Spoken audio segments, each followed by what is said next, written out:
Hi friends, நம்ம இன்றைக்கி பார்க்க போகிற documentary movie to kill a tiger. இந்த படத்தை பார்க்குறது நெட்ஃப்ளிக்ஸில் நம்மளுக்கு கிடைக்குது. இது வந்து தமிழ் டப்பிங்லேயே கிடைக்குது. ஸோ அதனால் நம்மளுக்கு நல்லா புரிஞ்சுது.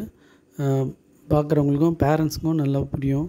ஸோ இதில் என்ன, இந்த படத்தோட கதை என்னன்னு கேட்டிங்கன்னா, ரஞ்சித் என்ற ஒரு விவசாயி பெரோ ஜார்க்கண்ட் என்ற ஊரில் இருப்பாங்க. அவருக்கு வந்து ஒரு பொண்ணு 13 வயசில் ஒரு பொண்ணு இருக்கும். அந்த பொண்ணு வந்து ஒரு கல்யாணத்துக்கு போயிட்டு வரும்போது அங்கே ஒரு ஆக்சிடெண்டலாக 3 இளைஞரால் கூட்டு பலாத்காரம் பண்ணுறவங்க.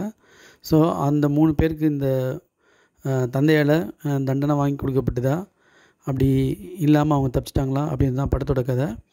இந்த படத்தை வந்து எல்லா பேரண்ட்ஸுங்களும் கண்டிப்பாக பார்க்கணும்.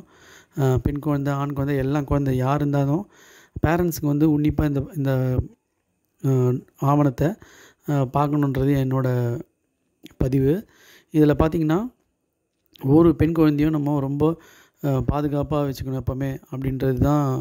பெண் குழந்தைன்னு இல்லை, எல்லா ஆண் குழந்தையும் சரி, பெண் குழந்தையும் சரி, எல்லாமே வந்து நம்ம அவங்களுக்கு நல்லது கெட்டதெல்லாம் நல்லா சொல்லி கொடுத்து, இந்த சைல்டு ஹராஸ்மெண்ட்டு, அப்யூஸ்மெண்ட்டு அதுலேருந்துலாம் வந்து அவங்க வெளிப்பட்டு ஒரு நல்ல ஒரு பெரிய லெவலுக்கு வரணுன்றது தான் என்னோடய ஆசை.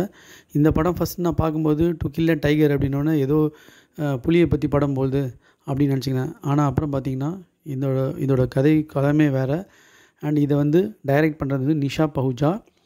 ரைட்டிங் கிரெடிட்ஸும் அவங்களுக்கு தான். இது வந்து ஏகப்பட்ட விருதுகளை வாரி குவிச்சிருக்கு. ஒரு ஆஸ்கர் நாமினேஷனுக்கு போச்சு பெஸ்ட்டு டாக்குமெண்ட்ரி இதில். ஸோ 24 அவார்டுங்க வின் பண்ணியிருக்கு. 12 நாமினேஷன் டோட்டலாக போயிருக்கு. இது வந்து ஒரு சமூக அக்கறையோடு எடுக்கப்பட்ட ஒரு ஆவணம்.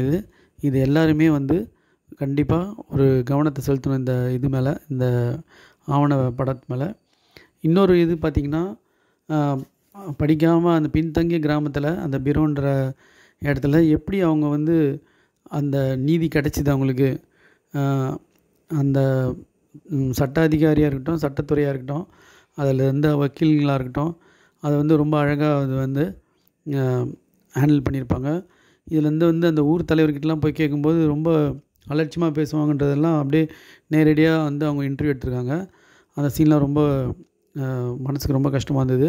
அவங்க வந்து இப்போ என்ன, அதில் என்ன தப்பு இருக்குது, அவங்க விடுதலை வந்தால் போதும் எங்கள் பசங்க அப்படின்ற மாதிரி அவங்க அந்த கூட்டு பலாத்காரம் பண்ண 3 பசங்களோட அப்பாங்க பேசுவாங்க.